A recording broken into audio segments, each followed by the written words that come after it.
गेवराई तालुक्यातील तलवडा फाट्यावर ओबीसी बांधवांच्या वतीने आक्रमक होऊन धुळे सोलापूर महामार्ग टायर जाळून अडवला आहे।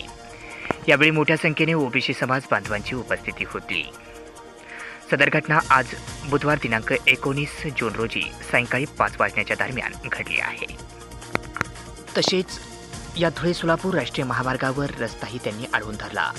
ओबीसी बांधवांच्या आंदोलनामुळे महामार्गावर वाहनांच्या लांबच लांब रांगा लागल्या आहेत। गेवराई तालुक्यातील तलवडा फाटा परिसरामध्ये ओबीसी आंदोलकांनी आक्रमक भूमिका घेतली आहे। महामार्गावर टायर पेटवत धुळे सोलापूर महामार्ग अडवण्यात आला आहे। ओबीसीच्या आरक्षणाला धक्का लावू नये या मागणीसाठी आंदोलकांनी आक्रमक भूमिका घेतली आहे। आंदोलकांनी धुळे सोलापूर राष्ट्रीय महामार्गावर टायर पेटवत तलवाडा फाट्याजवळ आंदोलन केलं आहे।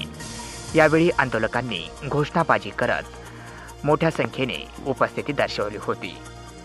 यावेळी आंदोलकांनी रस्ता अडवल्याने वाहनाच्या लांबच लांबपर्यंत रांगाच रांगा लागल्या होत्या।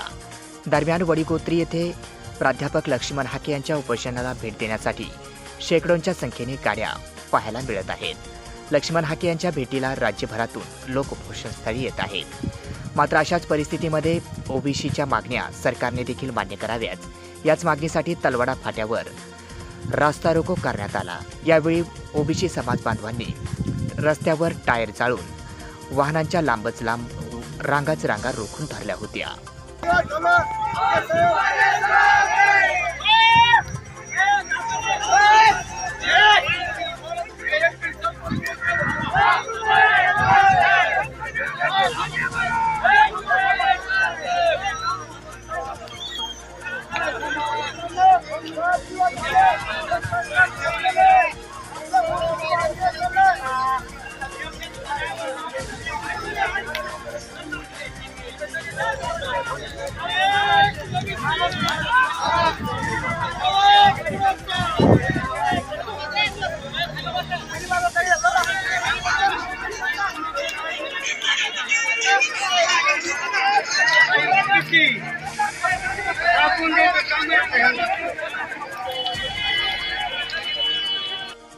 अशा प्रकारे ओबीसी समाज बांधव आक्रमक होताना पाहायला मिळाले।